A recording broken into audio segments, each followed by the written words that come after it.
Hello, students. How are you? Hope you are doing good. Yeah. Okay. So, in the last lecture, we had seen the different functions of commercial bank. Today, we are going to proceed ahead with the presence of commercial banks in India. Okay. कि commercial banks कैसे देखने को मिलती हैं, क्या क्या उसके types होंगे और उसकी प्रेजेंस कहाँ है all over the nation. Okay, चलिए. So the heading is presence of commercial banks in India. Commercial banks basically दो प्रकार के होते हैं. One is the public sector and the other is private sector.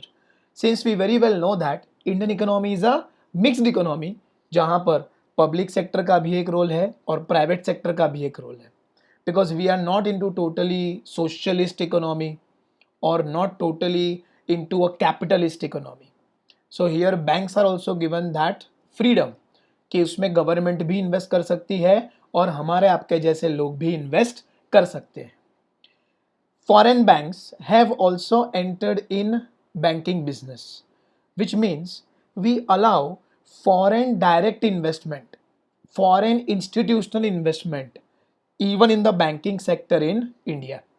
So government can invest, we people can invest, or foreigners can also invest. Besides, there are financial companies which function like a bank in organized and unorganized money markets, which means organized money market का मतलब है जहां पर everything operates through proper banking system, and unorganized money market means there are transactions which are outside the banking system which take place through cash or which take place through different types of assets. So financial companies भी एक important role निभाती है when it comes to the roles और presence of banks in India. क्योंकि आपने देखा होगा गांव में भी अनऑर्गेनाइज्ड बैंकिंग अच्छे से चलता है. ये चलाने वाला कौन होता है? Shroffs, munims, Pathans, etcetera. All these people give money to the farmers at very high rate of interest. तो वहां पर भी लेन देन है क्योंकि farmers are not willing to open account in the banks because they don't know how to open account, they have no knowledge, they have no exposure. So procedural issues भी उनको बहुत सारे सामना करने को होते हैं अगर वो बैंक में जाते हैं तो अनऑर्गेनाइज्ड बैंक्स कौन हुई? यही लोग, shroffs, Pathans, munims etcetera, who give them loan at a very high rate of interest. वो हाई रेट ऑफ इंटरेस्ट बेचारा फार्मर चुका नहीं पाता तो स्लोली एंड स्टेडीली उसकी ज़मीन तक जब्त हो जाती है. But all these people are definitely into the function of banks, तो उसको भी हम शामिल कर सकते हैं in the unorganised market. Okay, now those banks listed in the second schedule of RBI act 1934 are called as which banks? Scheduled banks. क्योंकि बैंक्स दो प्रकार के होते हैं, एक या तो शेड्यूल्ड है या तो अनशेड्यूल्ड है या नॉन शेड्यूल्ड बैंक्स हैं. नॉन शेड्यूल्ड बैंक्स की हमें बात नहीं करनी है क्योंकि वो कहाँ है एग्जैक्टली उसको लोकेट करना इज नेक्स्ट टू इम्पॉसिबल. उसके नंबर्स को स्पेसिफाई करना, उसके कितने फाइनेंशियल ट्रांजैक्शंस हुए हैं उसको ढूंढना is next to impossible. So we discuss about scheduled banks. अब शेड्यूल्ड बैंक्स जो है, जो जिस पे किसका स्टैंप लगा हुआ है? RBI का स्टैंप लगा हुआ है. RBI एक्ट में वो शामिल हो चुका है, उस बैंक को हम शेड्यूल बैंक बोलेंगे. होता है ना, जैसे अपने घर में एक अच्छा बच्चा होता है, एक बुरा बच्चा होता है. बुरा तो हम वैसे उसको बोलते नहीं है, लेकिन एक आज्ञाकारी बच्चा होता है और दूसरा उसका टोटली अपोजिट डिसोबीडियंट होता है. एक ओबीडियंट है, दूसरा डिसोबीडियंट है. तो ओबीडियंट चाइल्ड जो होता है वो हमारी सारी कही गई बातों को मानता है. उसके बाद जब वो तकलीफ में पड़ता है तो उसका हाथ थामने के लिए हम वहां पर हमेशा अवेलेबल होते हैं. यही बात घर के बच्चे की अगर करें तो जो डिसोबीडियंट है उसके लिए भी हम तो रहने वाले हैं, माँ बाप को तो मालूम ही है. बट कहीं ना कहीं डिसोबीडियंट बच्चा जो गलती कर चुका उसके पीछे कारण क्या है कि वो हमारी बातों को मानता नहीं था, इसीलिए तकलीफ में आया, तो अब हम भी मदद करने वाले नहीं हैं. तो RBI ने भी ऐसा ही कुछ सिस्टम लगा के रखा हुआ है. कि जो बैंक उसकी सारी बातों को ध्यान में रखेगा, उसकी सारी बातों को फॉलो करेगा, उस बैंक को वो क्या बुलाएगा? शेड्यूल्ड बैंक बुलाएगा. So scheduled banks operate as per the RBI act, RBI rules, RBI regulations. और बाद में वो बैंक अगर तकलीफ में आती है, in spite of following all the rules and regulations, then RBI is going to first help these scheduled banks only. Non scheduled banks के लिए आरबीआई ज्यादा बॉधर्ड रहता नहीं है. ठीक है. So scheduled banks are further divided into two types. One is commercial banks and the other is cooperative banks. Okay, cooperative bank तो आप सभी जानते ही हैं. Started under a cooperative society. Basically started by a lot of number of people who were facing the problem of banking. They come together. Minimum 10 होते हैं, maximum की कोई limit नहीं होती है. वो साथ मिलके एक कोऑपरेटिव सोसाइटी के अंदर बैंकिंग काम शुरू करते हैं. तो उसको हमने क्या बुलाया? कोऑपरेटिव बैंक बुलाया. इन बैंक्स में रेट ऑफ इंटरेस्ट ज़्यादा होता है, भरोसे पे ज़्यादा चलता है, रूल्स पे थोड़ा कम चलता है. बट रूल्स फॉलो करने होंगे क्योंकि ये भी एक शेड्यूल्ड बैंक का हिस्सा है. अगर रूल्स बिल्कुल फॉलो नहीं करेंगे तो किस में चला जाएगा? वो नॉन शेड्यूल में चला जाएगा.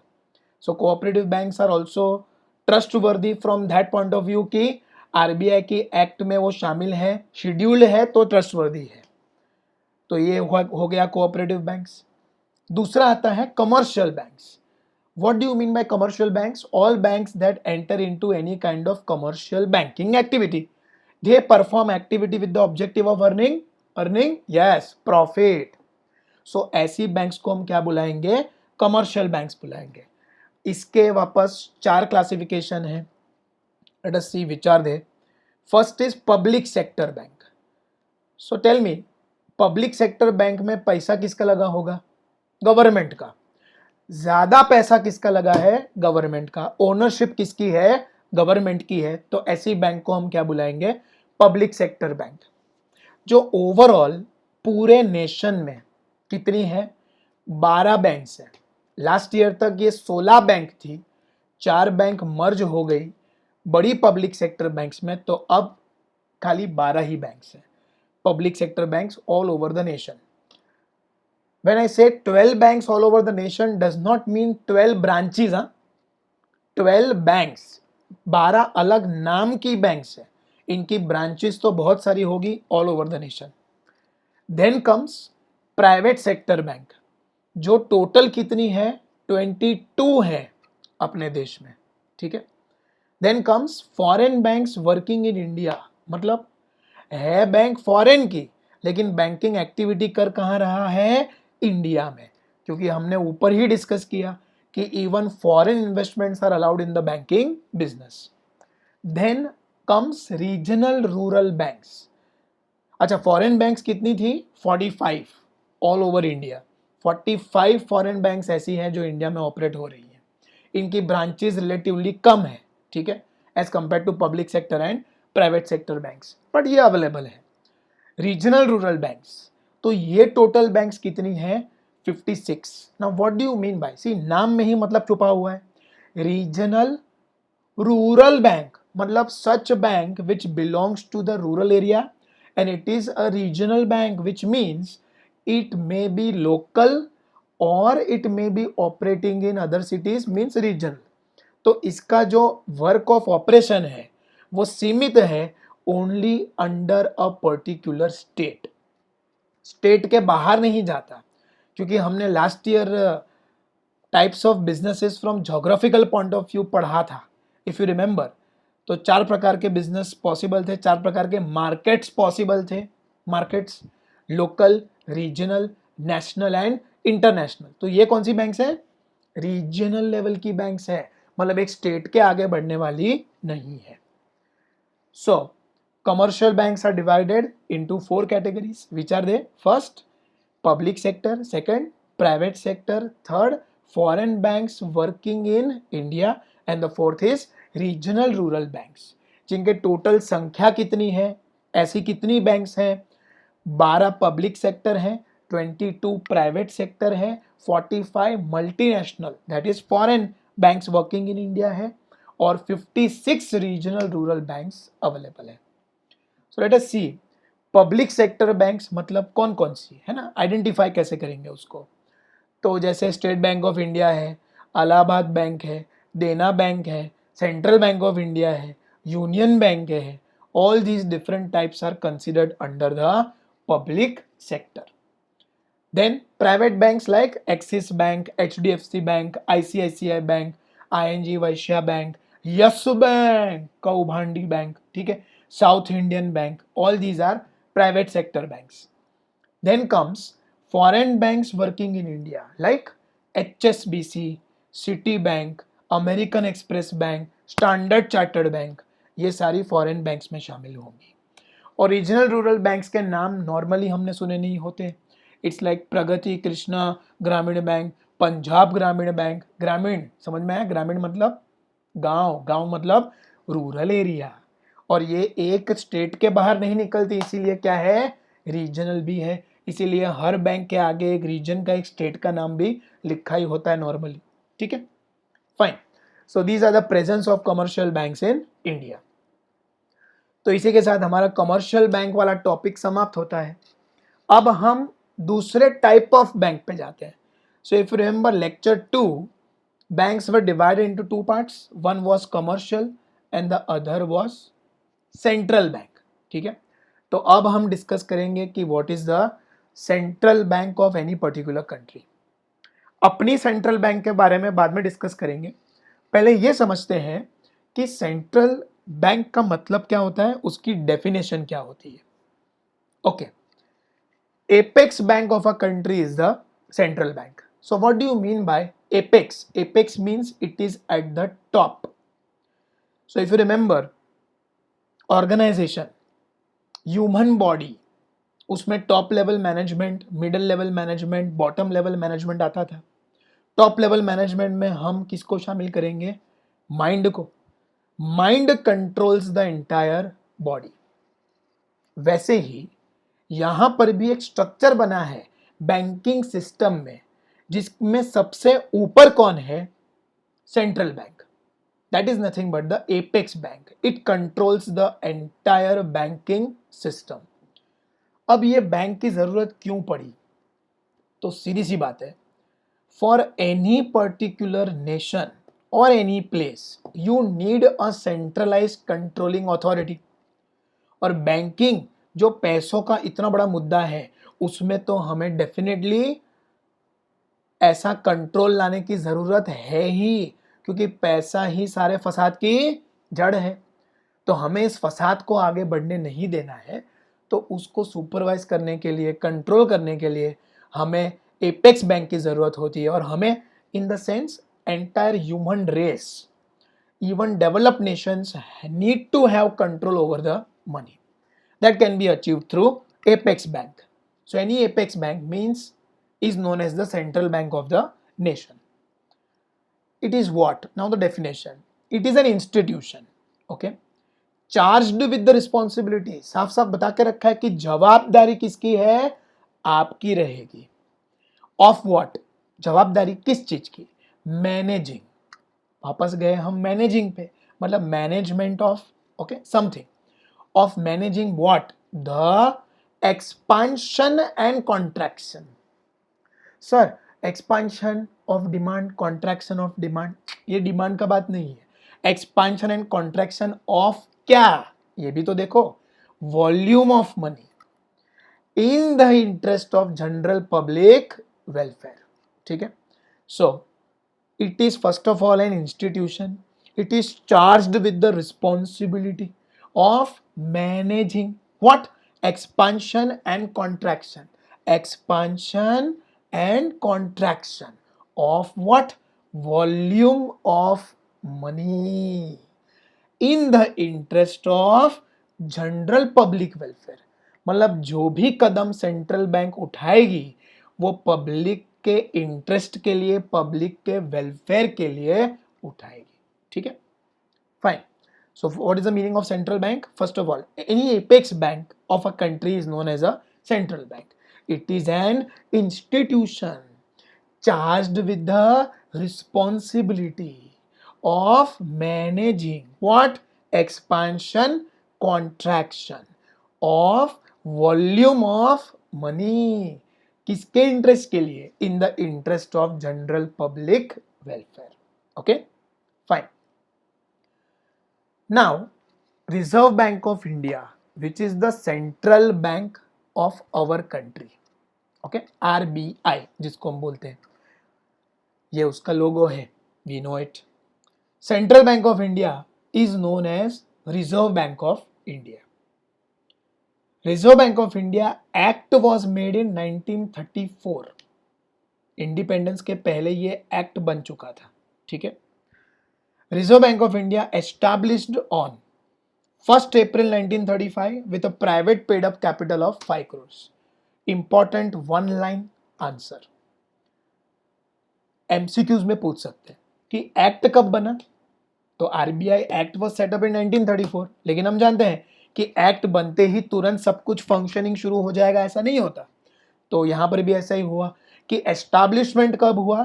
1 अप्रैल को, अप्रैल फूल, 1 अप्रैल को. In which year?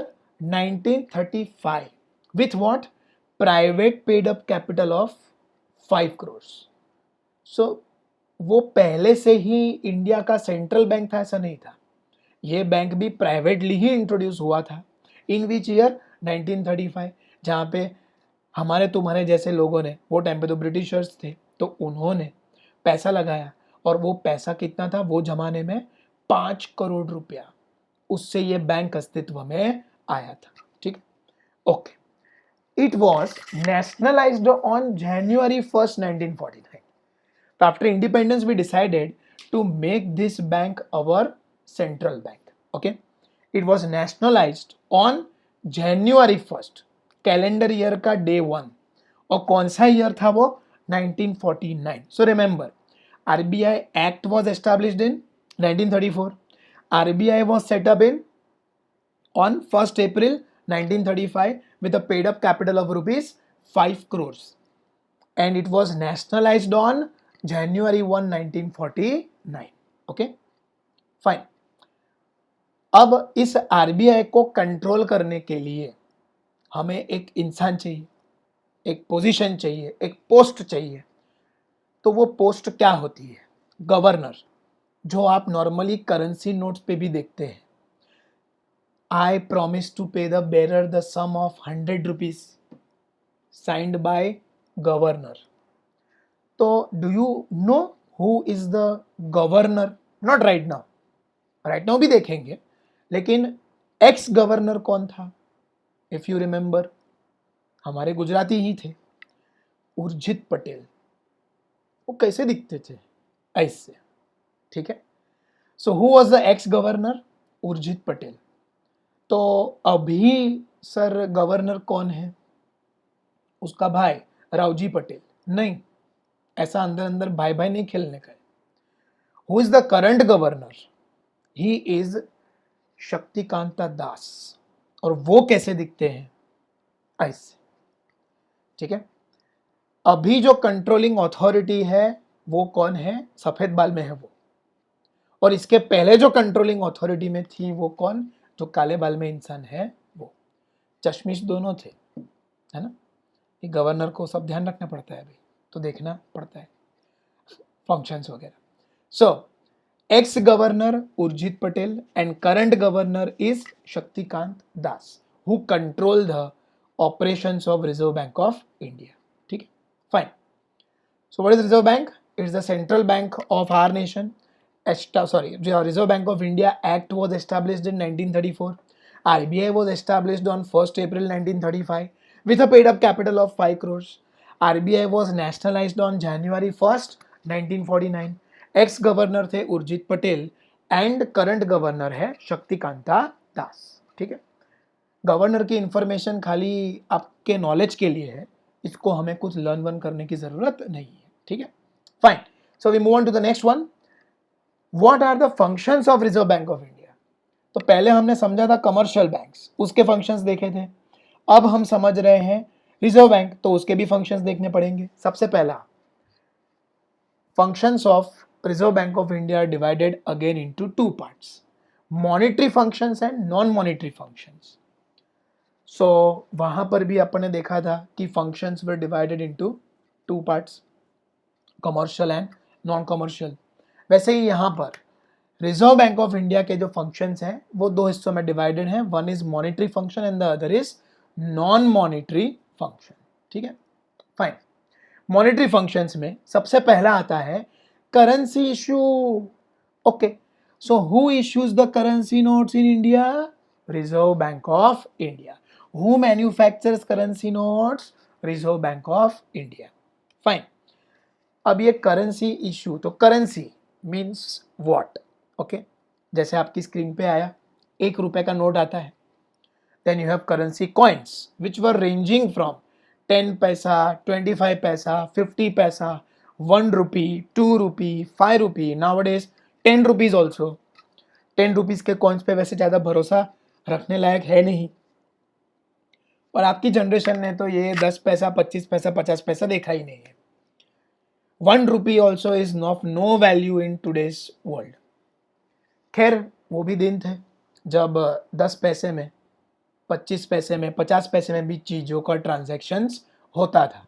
ठीक है, अब ये चिल्लर एक तरफ रखा है और दूसरी करेंसी नोट्स जिसकी थोड़ी बहुत वैल्यू है, 5 रुपया, 20 रुपया क्योंकि वो लास्ट में आया था, 10 रुपया, 50 रुपया, 100 रुपया, 200 रुपया, 500 रुपया, 2000 रुपया, बस इसके आगे नहीं है। तो ये हमने अलग अलग हिस्सों में डिवाइड करके रखा हुआ है, आपकी स्क्रीन पे आप देख सकते हैं। चिल्लर on the left side and all major currency notes on the right side. Okay, so what happens, क्यों इसके दो हिस्से हुए? बिकॉज जो चिल्लर है ना, उसको छापने का, बनाने का जवाबदारी किसका है? Finance ministry of government of India का है। फाइनेंस मिनिस्ट्री ये सब संभालती है, और बड़ी बड़ी चीजें कौन संभालता है? आरबीआई। कितना सेल्फिश है, 5 रुपया से शुरू करता है। वैसे ये उसकी अच्छी बात है, दयालु है इतना कि 5 रुपए तो एटलीस्ट अपने पास रखा छापने का। और जो चिल्लर है जिसमें हमें कोई इंटरेस्ट नहीं है, वो किसको दे दिया?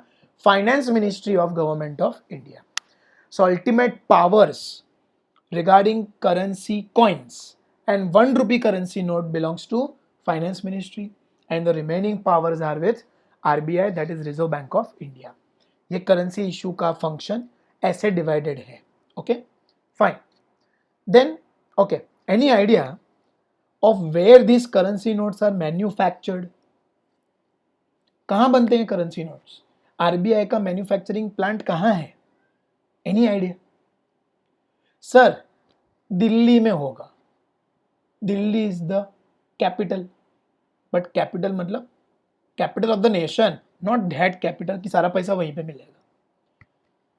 सर, आरबीआई का हेड ऑफिस बेंगलोर में है, तो वहां बनता होगा। ना दिल्ली ना बेंगलोर, इट इज नासिक।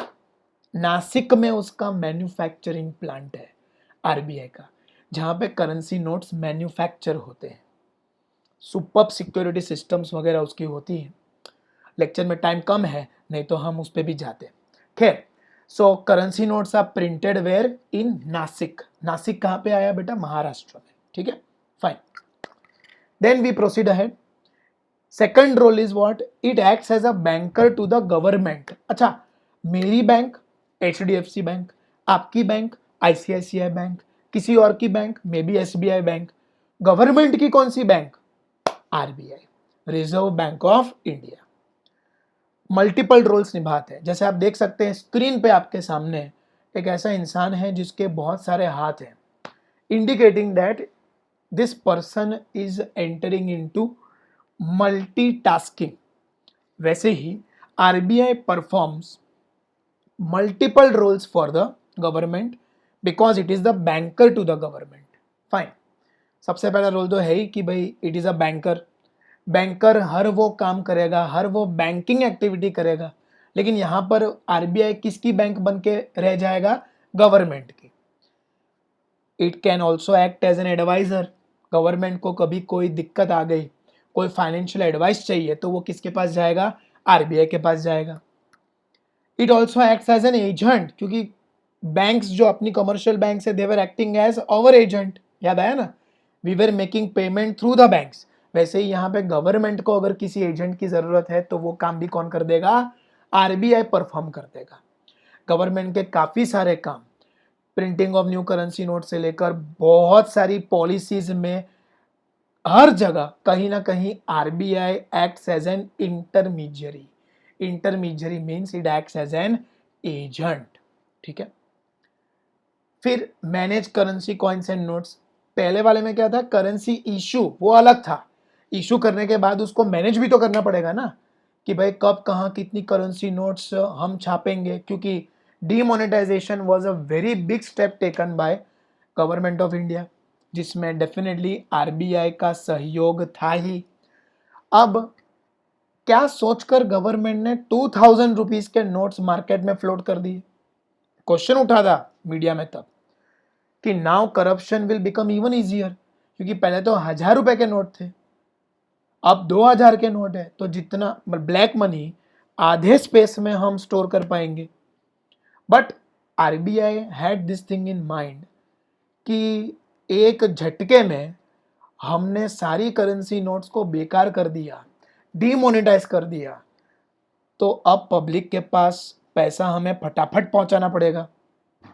वो फटाफट पैसा तभी पहुंच पाता जब वो करेंसी नोट 2000 रुपए का छापते तो, because they wanted to meet out maximum number of obligations within a very short period of time. अभी कहा जाता है कि 2000 रुपए का नोट भी धीरे धीरे मार्केट से गायब हो जाएगा, लेकिन उससे पहले आ गया ये कोरोना। अब पता नहीं क्या है होना regarding those 2000 rupee note. But वो करेंसी नोट्स को कैसे मैनेज करना, कहाँ पे कैसी करेंसी नोट्स लाना, ये सारे डिसीजंस भी कौन लेगा? Reserve bank of India, that is the central bank of our nation. कई बार करेंसी नोट्स फट जाती हैं तो वापस री इशू करना, कॉइन्स आउटडेटेड हो जाते हैं with the passage of time, तो उसकी वैल्यू में इंप्रूवमेंट लाना, all these things will be decided by RBI. Okay, then comes the next one, manages bonds and accounts. Government bonds, government के खाते, इन सब की रिकॉर्डिंग करना, बॉन्ड्स को मैनेज करना, ये सब भी कौन करता है? RBI. It is also a loan provider to the government. तुमको पैसों की जरूरत होती है तो तुम किसके पास जाते हो? मम्मी पापा के पास। मुझको पैसों की जरूरत पड़ती है तो मैं किसके पास जाता हूं? मेरी बैंक के पास। लेकिन गवर्नमेंट को पैसों की जरूरत होती है तो वो किससे लोन लेंगे? From the RBI. Okay, fine. Then it is a regulator of all schedule banks. सारी शेड्यूल बैंक्स रिपोर्ट किसको करती हैं? आरबीआई को। So RBI acts as what? A regulator of all the schedule banks in the nation. Schedule banks हमने अभी देखा 2 minute पहले कि उसमें क्या क्या आता है। ठीक है, हाँ ठीक है, 5 मिनट पहले। Okay, fine. Then comes point number 3, bankers bank and lender of last resort. ये काम भी कौन करता है? आरबीआई। ओके, बैंकर्स बैंक मतलब बैंक की बैंक। जैसे आपकी बैंक आपके पेरेंट्स है, मेरी बैंक मेरा कमर्शियल बैंक है। कमर्शियल बैंक का बैंक कौन है? सीधी सी बात है, आरबीआई। क्योंकि आरबीआई ही इन सारी कमर्शियल बैंक को क्या कर रहा था? रेगुलेट कर रहा था। तो हर कमर्शियल बैंक की बैंक कौन हुई? RBI. And lender of last resort. So what do you mean bye lender of last resort? अपने जीवन काल में ऐसे बहुत सारे इंसिडेंसेस होते हैं जहां पर हम मदद मांगते हैं। सबसे पहले हम मदद किससे मांगते हैं? आप कहेंगे फ्रेंड्स, कोई बोलेगा ब्रदर सिस्टर, कोई बोलेगा पेरेंट्स, कोई बोलेगा पड़ोसी। लेकिन ये जितने भी सोर्सेज हैं आप जहां पे हेल्प मांगने जाते हैं, you have one such definite source कि वो तो हेल्प करेंगे ही करेंगे, और वो आपके जीवन में है आपके पेरेंट्स। ऐसा हम मान लेते हैं कि कोई सी भी दुर्घटना बड़ी घट जाए आपके जीवन में, you very well know there is always going to be 2 people who are going to back you for whatever you have done, and they are your parents. वैसे ही यहाँ कमर्शियल बैंक्स एक बात जानती है कि मैं पब्लिक के पास जाऊंगा हेल्प के लिए, मैं दूसरी बैंक्स के पास जाऊंगा हेल्प के लिए, लेकिन अल्टीमेटली जब समाज के सारे दरवाजे बंद हो जाएंगे तब भी एक दरवाजा खुलेगा। वो दरवाजा किसका होगा? आरबीआई का होगा, reserve bank of India, lender of last resort, उम्मीद की आखिरी किरण कौन है? Reserve bank of India. So for all the commercial banks it acts as a banker and it acts as a lender of last resort. ठीक है, fine. RBI is a banker and regulator of all schedule banks. तो जैसा कि आपके screen पे आप देख सकते हैं, ठीक है, कोई फोटो आई है, तीन बहुत ही पॉपुलर पर्सनालिटीज हैं। क्या आप इनके नाम जानते हैं? यस सर, क्या बात करते हो? कौन है ये? जितेंद्र है? नहीं, धर्मेंद्र है। और उनके दो बेटे, उनके दो बेटों का नाम क्या है? जो लेफ्ट साइड है वो सन्नी लियोनी, नहीं सन्नी देओल, ठीक है। और जो राइट साइड है वो बॉबी, पिक्चर नहीं, देओल उसका नाम है। लेकिन in our example Dharmendra is reserve bank of India, क्योंकि वो बाप है। पंजाब नेशनल बैंक, पंजाबी हूं पापा, तो Punjab national bank is Sunny Deol and yes bank is Bobby Deol. दोनों ही कौभांडी बैंक्स मैंने ली है, क्योंकि समझना जरूरी है कि इन दोनों बैंक्स में जब भी कोई तकलीफ होगी तो पीछे उनके कौन बैठा हुआ है? आरबीआई। और इसीलिए डिपॉजिटर्स को ज्यादा टेंशन लेने का जरूरत नहीं है कि उनके पैसों का क्या होगा। देयर मनी इज सिक्योर्ड, क्योंकि पीछे कौन बैठा है? बाप, that is reserve bank of India, because it is the regulator of all scheduled banks, तो it will take very good care. Fine. RBI क्या मैनेज करता है? It manages cash reserves, cash reserve ratio, statutory liquidity ratio, ये दो शब्द ही थे जो हमने देखे थे। लेकिन बैंक के पास जो ये पैसा आया साइड में रखा, तो वो साइड में कहाँ रखा? किसके पास गया था? वो आरबीआई के पास गया था। वो it handles the cash reserve ratio, statutory liquidity ratio decide भी कौन करता है? आरबीआई डिसाइड करता है। तो उसी में क्या आ गया? Direction of credit, credit creation का क्या डायरेक्शन होगा? ये बैठे बैठे रिमोट कंट्रोल से डिसाइड कौन करता है? आरबीआई। क्रेडिट पॉलिसी, मतलब कमर्शियल बैंक्स आगे लोन दे पाएगी, लेकिन कैसे? वो पॉलिसी भी बैठ के कौन बनाएगा? आरबीआई बनाएगा, जो डिटेल में हम देखेंगे इन द नेक्स्ट टॉपिक्स। फिर आता है रेट ऑफ इंटरेस्ट, है ना। न्यूज़पेपर में आप देखते हैं हेडलाइन आता है कि rate of interest is reduced by 75 basis points. कभी देखा है ऐसा हेडलाइन? कई लोगों ने देखा होगा, कई लोगों ने नहीं देखा है। जिन्होंने देखा है, 75 बेसिस पॉइंट्स ये हेडिंग होता है। Basis points means what? 75 basis points मतलब 0.75%, मतलब 100 बेसिस पॉइंट्स इक्वल्स टू 1%। ये अनाउंसमेंट न्यूज़पेपर में आ जाती है, लेकिन डिसाइड कौन करता है? RBI, that is reserve bank of India. ठीक है, okay. It is also lender of last resort, जैसा हमने ऊपर हेडिंग में ही डिस्कस कर लिया था। Fine. So now we move on ahead with the new role, that is credit control, which is already seen earlier under the concept of credit creation। क्योंकि credit creation करती commercial banks है, लेकिन tools कौन से होते हैं? Monetary policy के होते हैं, और ये मॉनेटरी पॉलिसी कौन नक्की करता है? RBI. Okay, fine. Then custodian of foreign exchange reserves. Sir, what is the meaning of foreign exchange reserves बाद में, पहले ये बताओ कि फॉरेन एक्सचेंज का मतलब क्या होता है? Foreign exchange means currency of the other country, currency of the other country. Okay, that is dollars, pounds, yen. आप ये थाईलैंड में आता है भात्स, ठीक है, मलेशियन करेंसीज, मलेशियन रिंगे, ठीक है। अलग अलग कंट्री की अलग अलग करेंसी होती है। ये करेंसी को हमें कन्वर्ट करना होता है into rupees and rupees into that currency when there is an international transaction. तो उसके लिए आरबीआई के पास सफिशिएंट रिजर्व्स होने चाहिए of their currency which is nothing but the foreign exchange reserves, जिसका आरबीआई क्या है, कस्टोडियन है, कस्टडी उसके पास है, पोजेशन उसके पास है, ठीक है। तो उसमें क्या आता है, लेट अस सी। पहला, responsibility of maintaining the value of रूपी in the international market. So RBI maintains value of Indian currency by buying and selling foreign exchange in which markets?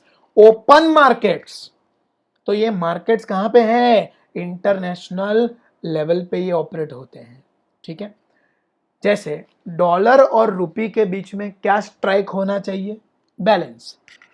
जो आप देख रहे हैं कि हालत इंडियन रुपी की डॉलर के सामने काफी वीक है और बहुत ही हाई लेवल पे डॉलर अप्रिशिएट हुआ और रुपी डेप्रिशिएट हुआ है। कैसे हुआ, कब हुआ, ये हम चैप्टर 9 फॉरेन ट्रेड में हम देखेंगे।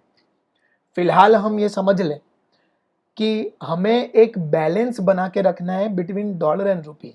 इसका ये मतलब नहीं है कि $1 इक्वल्स टू 1 रुपी ही बैलेंस हो, no no no no. whatever is the value, it should not appreciate fast, it should not depreciate also very fast. We should bring some kind of stability, the responsibility of which is taken by RBI. Okay, then it is also a custodian of India's reserves of foreign currencies. सारी foreign currencies किसके पास आके रहती हैं, RBI के पास। It administers foreign exchange reserves by checking inflow and outflow of foreign currencies. लगातार RBI को इन एक्टिविटीज पे सुपरविजन करना बहुत जरूरी होता है। RBI is continuously monitoring the inflow and outflow of foreign currencies, तभी तो वो कंट्रोल कर पाएगा। Demand and supply should be in balance. Remember, price of any particular commodity was dependent on its demand and supply. वैसे ही यहां पर inflow और outflow of foreign currencies will decide the demand and supply of foreign currency and in return it will decide the foreign exchange rate. और इसीलिए RBI को ये activities पे भी नजर रखनी पड़ती है। So if dollar is suppressing rupees, dollar हावी हो रहा है रुपीस पे, तो भी आरबीआई को ही स्टेप्स लेने हैं। और कहीं अगर रुपीस का पलड़ा भारी हो रहा है डॉलर के सामने, तो वो भी आरबीआई के स्टेप्स के कारण ही हुआ है। In both the cases RBI is responsible for maintaining the stability of Indian rupee in the international market, ठीक है, fine. Then we go for non-monetary functions, है ना। Functions were of two types, monetary and non-monetary. Monetary हो गए, ठीक है। Now we go for non-monetary functions. तो वो क्या है? सबसे पहला, it acts as a regulatory and a supervisory, which means regulator, पता है ना, पंखे का रेगुलेटर होता है, स्पीड हम उससे डिसाइड करते हैं। तो अल्टीमेटली रेगुलेटर से हम पंखे की स्पीड को क्या कर रहे हैं, कंट्रोल। वैसे ही यहाँ पे आरबीआई अपने हिसाब से कुछ ना कुछ लगातार रेगुलेटरी फंक्शंस परफॉर्म करती रहती है। क्या, वो हम देखेंगे। एंड सुपरवाइजरी मतलब क्या, सुपरवाइजर, है ना। अभी आप अपने अपने रिस्पेक्टिव ब्रांचेस के सुपरवाइजर का नाम दिमाग में आ रहा होगा कि ये सुपरवाइजर है जो हमारी टेस्ट में आके सुपरवाइज करते हैं। हमें नाम किसी के नहीं लेने हैं, बट वो सुपरवाइजर टेस्ट में क्या करते हैं, ऑब्जर्व करते हैं कि कहीं आप कॉपी तो नहीं कर रहे, कहीं कोई गलत काम तो नहीं हो रहा है, और अगर हो रहा है तो उसको वो कंट्रोल करेंगे। तो पहली एक्टिविटी क्या होगी, सुपरविजन की। आंखें खोल के देखो क्या चल रहा है, और अगर कुछ गलत चल रहा है तो उसको रोकने के लिए हम रेगुलेटरी फंक्शन भी अपने हाथ में रख के बैठे हुए। अब वो क्या है, let us see. RBI first of all supervises and regulates what? Financial and money markets. Just from that image it is very clear. Financial and money markets. RBI देखा, ऋतिक रोशन जो टीचर थे सुपर 30 में, और एफएम और MM क्या है? Students है. Students पे सुपरविजन का काम किसका है? टीचर का. वैसे ही फाइनेंशियल और मनी पूरी मार्केट है ना, उस पे सुपरविजन का काम किसका है? आरबीआई का है. अब एक क्वेश्चन आ सकता है, फाइनेंशियल मार्केट मनी मार्केट का क्या मतलब होता है? Financial markets and money markets are those markets where transactions take place in relation to money and finance, which means treasury bill आपने सुना होगा, करेंसी नोट्स तो आपने सुना ही है, करेंसी कॉइन्स भी सुना है, फिर बैंक नोट्स भी आपने सुना होगा. करेंसी नोट्स नहीं, बैंकिंग नोट्स. जैसे प्रॉमिसरी नोट होता है वैसे बैंकिंग के भी नोट्स होते हैं. सो ट्रेजरी बिल है, बैंकिंग नोट्स हैं, और इंटरनेशनल लेवल पे ऐसे कई सारे नेगोशिएबल इंस्ट्रूमेंट्स होते हैं जिससे पैसों का लेन देन होता है. ये लेन देन जिस मार्केट में होता है उस मार्केट को हम क्या बोलते हैं? फाइनेंशियल एंड मनी मार्केट्स बोलते हैं. ठीक है, फाइन. देन कम्स, तो ये दोनों मार्केट्स पे कंट्रोल किसका है बेटा? आरबीआई का है. Okay. Second, expansion and methods of working of scheduled banks. Okay, तो देख लो दूसरी इमेज में भी ये साफ है.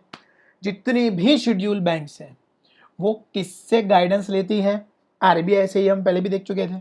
तो RBI is going to monitor the function of all the scheduled banks.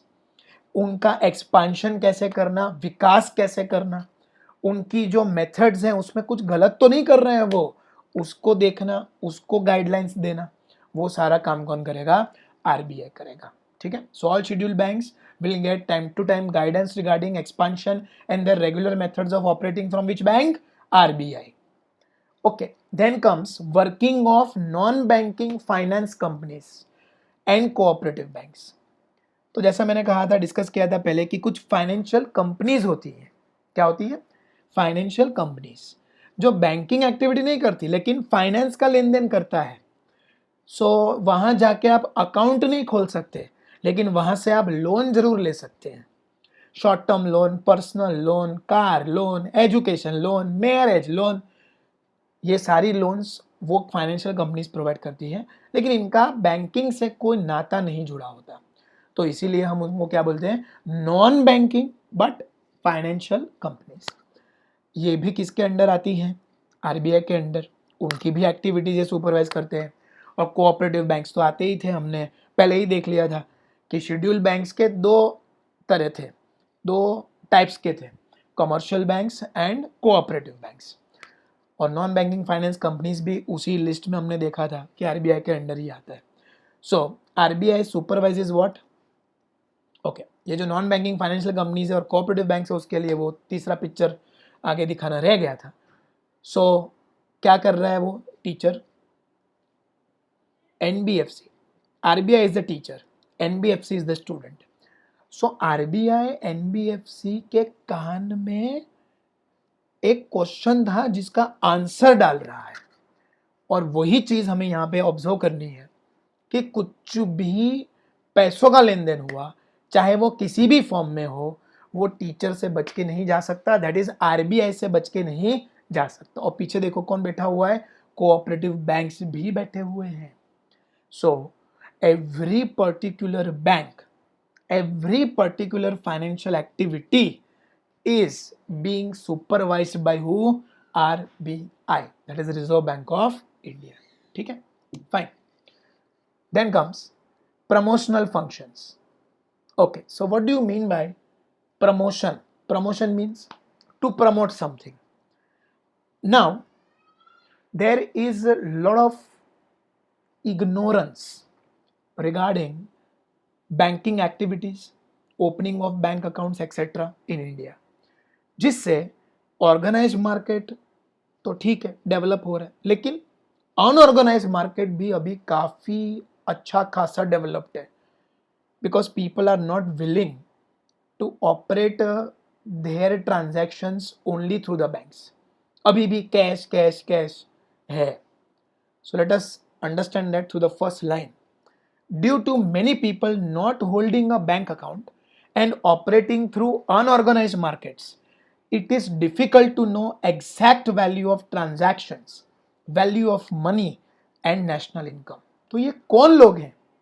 ये आपके सामने गरीब लोग हैं, अनएजुकेटेड लोग हैं, इलिटरेट लोग हैं, जिनको नहीं समझ आता कि हमें बैंक से ही ऑपरेट करना चाहिए, क्योंकि बैंक में अकाउंट खोलने के लिए हमें बहुत सारे डॉक्यूमेंट्स चाहिए. ये डॉक्यूमेंट्स इनके पास नहीं होते. हमें फॉर्म भरना पड़ता है, जिसके लिए हमें फॉर्म को पढ़ना पड़ता है, समझना पड़ता है, जो इनकी समझ से बाहर है.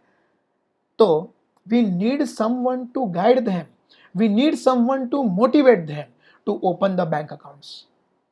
So that function, that activity is also done by RBI. How? RBI tries to create banking awareness among people to bring them from unorganized markets to organized markets. हमें ये पूरी सिस्टम को अनऑर्गेनाइज की जगह क्या करना है? ऑर्गेनाइज करना है. और इसके लिए हर ट्रांजैक्शन का बैंक से होना बहुत जरूरी है. इसके लिए जरूरी है सबके पास एक बैंक अकाउंट होना. इसके लिए जरूरी है उनको ये बैंक अकाउंट खुलवाना. इसके लिए जरूरी है ये जानना उनके लिए कि बैंक अकाउंट हमें क्यों खोलना है. तो ये सारे अवेयरनेस फंक्शंस, ये सारे दिक्कतों का सामना जो इन लोगों को करवाएगा वो कौन होगा?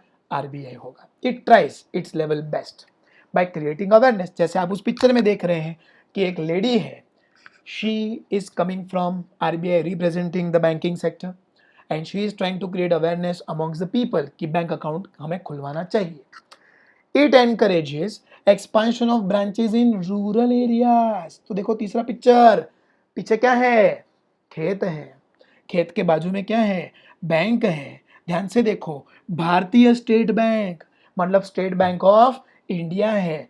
तो रूरल एरियाज में भी एक्सपांशन ऑफ ब्रांचेस हो, इस बात का ध्यान भी कौन रखेगा? RBI. And it promote setting up of cooperative banks in the interest of people. Cooperative bank you remember आसानी से खुल सकता है, 8-10 लोग ही चाहिए. तो और ये बैंक भी किसके लिए काम करेगा? इन the interest of the people.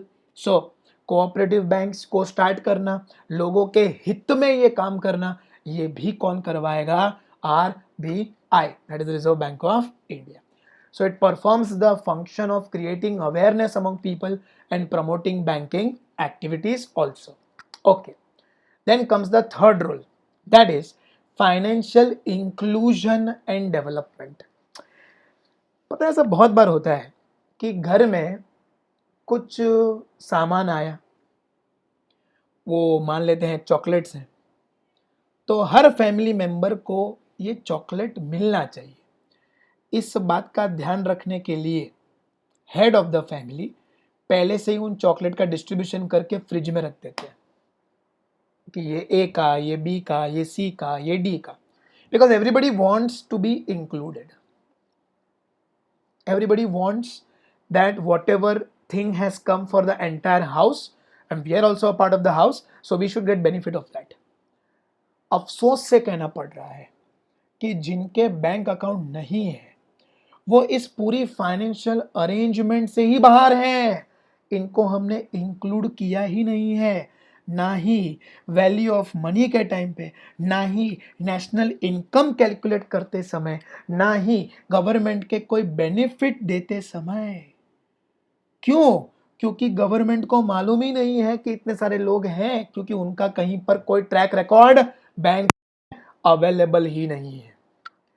So now if I want to include every person as a part of my financial activities, I have to ask him or her to become a part of the banking system. तो banking system में सबको शामिल करना, ये जवाबदारी कौन लेके बैठा हुआ है? आरबीआई. तभी तो लोगों का डेवलपमेंट होगा. India is a country with huge economic diversity in rural and urban divide. Rural area और अर्बन एरिया में जबरदस्त डिवाइड हैं. हम शहर के मॉडर्न लोग, तुम गांव के देसी लोग, और वैसे वर्षा, ऐसा कई लोग बोलते हैं।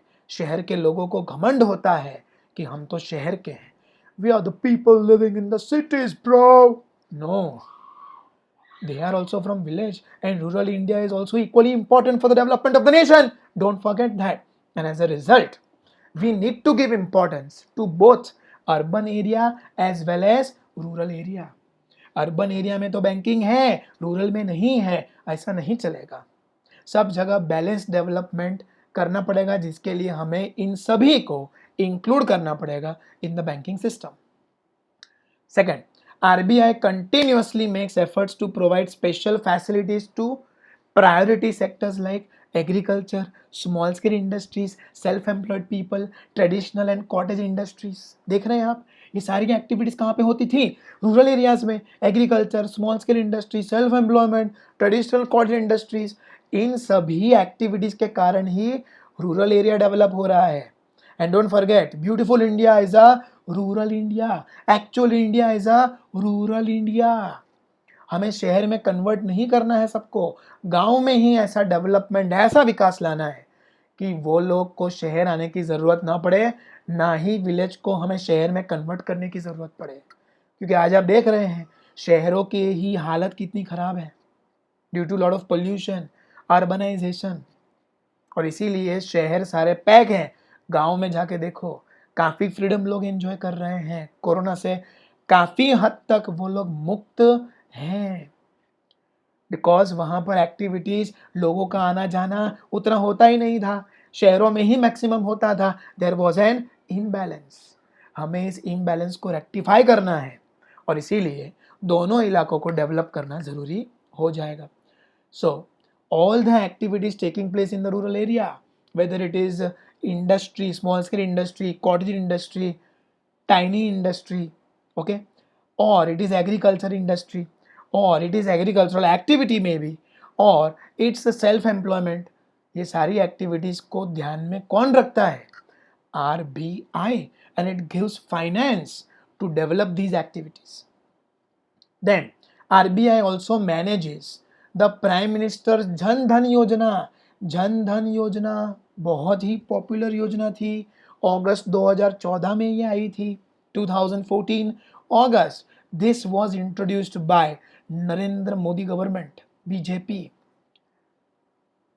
जिसका इकलौता उद्देश्य ये था, the whole and sole objective of this scheme was that poor people should also be included in the banking system. Heading क्या है देखो, financial inclusion. And when will you be a part of my banking system? When you have a bank account. So easily गरीबों का खाता खुलवाया गया under this scheme called as Jan Dhan योजना। इसको डिटेल में हम चैप्टर 5 में देखेंगे। Then comes RBI works towards protecting the interest and rights of consumer. Consumer protection rights, ये भी बहुत ज़रूरी है, और इसके लिए भी RBI time to time guidelines जारी करते रहता है। whether it is regarding finance, whether it is regarding cash, whether it is regarding banking activities, customers को पूरा राइट है फाइनेंशियली इंक्लूड होने का, और इसके राइट्स के लिए भी RBI time to time guidelines जारी करते ही रहता है। ओके, तो ये 3 पॉइंट थे नॉन मॉनेटरी फंक्शंस के, और 5 पॉइंट थे मॉनेटरी फंक्शंस के। Oh sorry, one more point is pending. It publishes all types of banking information with free access to all on its official website. Okay, so time to time जो guidelines जारी होती है वो कहाँ होती है? उनके ऑफिशियल वेबसाइट पे होती है, जो कौन सी है? www.rbi.org। वहाँ पे जाके आप देखेंगे तो रेगुलर अपडेट्स आते रहते हैं कि what is RBI doing, it's activities. It updates each and everything on this site which is worth sharing. इनकी पॉलिसीज जो वो लोग अंदर अंदर डिस्कस करते हैं वो नहीं छाप देते, जो छापने लायक होता है, पब्लिक को बताने लायक होता है, वही इस साइट पे वो लोग इंक्लूड करते रहते हैं। It provides this information also. Fine, so 3 point हुए अपने नॉन मॉनेटरी फंक्शंस के, और 5 पॉइंट हुए थे मॉनेटरी फंक्शंस के of RBI। Let us see that through one particular shortcut at a glance.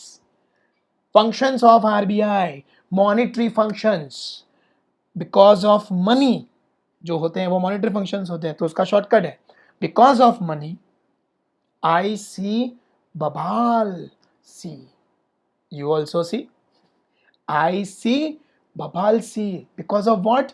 Money. So monetary functions, because of money I see Babal see. पैसों के लिए लोग झगड़ा कर रहे होते हैं, मारामारी कर रहे होते हैं. I see what? Babal. You also see. So I see Babal see because of money. ये अपना पहला शॉर्टकट है. जितना भी रेड में लिखा है वही शॉर्टकट है. So I means issue currency, C means credit control, B मतलब बैंकर टू द गवर्नमेंट, बाल मतलब बैंकर्स बैंक, इसका ब हुआ, और एल क्यों आया, बाल क्यों हुआ, लेंडर ऑफ लास्ट रिसोर्ट आपको याद रहे इसीलिए. And C that is custodian of foreign exchange reserves. Okay, so monetary functions एक बार फिर से, because of money I see Babhal see, you also see. I see Babhal C. I issue currency.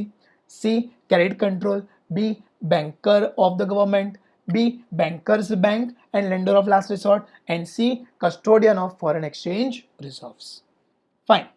Then comes non-monetary functions. Non-monetary.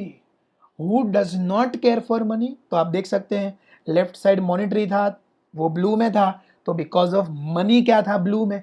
अब यहाँ पे क्या है non monetary, तो वो ब्लू में है, तो नीचे ब्लू में क्या है नॉट मनी. तो who does not care for money, किसको पैसों की नहीं पड़ी होती, जो इस दुनिया में ही नहीं है. That is souls that rest in peace, they don't care for money. आसमान में कहीं ऊपर वो आत्मा है, रेस्ट इन पीस है, उसको पैसों की नहीं पड़ी है. Rest in piece, RIP red में लिखा है तो वो अपना शॉर्टकट है RIP. R for regulatory and supervisory functions, I for inclusion in finance and development, and P for promotional functions. ठीक है, so एक बार फिर से देख लेते हैं. Non monetary functions, who does not care for money, souls that rest in peace, RIP. R for regulatory and supervisory functions, I for inclusion in finance and development, and P for promotional functions. तो आप पूरा इसको एक बार देख लेते हैं. Okay, tell me functions of RBI, monetary functions and non monetary functions. Monetary में because of money I see Babhal see, you also see. I for issue currency, C for credit control, B for banker to the government, BAL for bankers bank and lender of last resort, C for custodian of foreign exchange reserves. Non-monetary functions, who does not care for money, souls that rest in peace, RIP. R for regulatory and supervisory functions, I for inclusion in finance and development, P for promotional functions. Okay, तो बस फिर आज के लिए इतना ही. Okay, bye.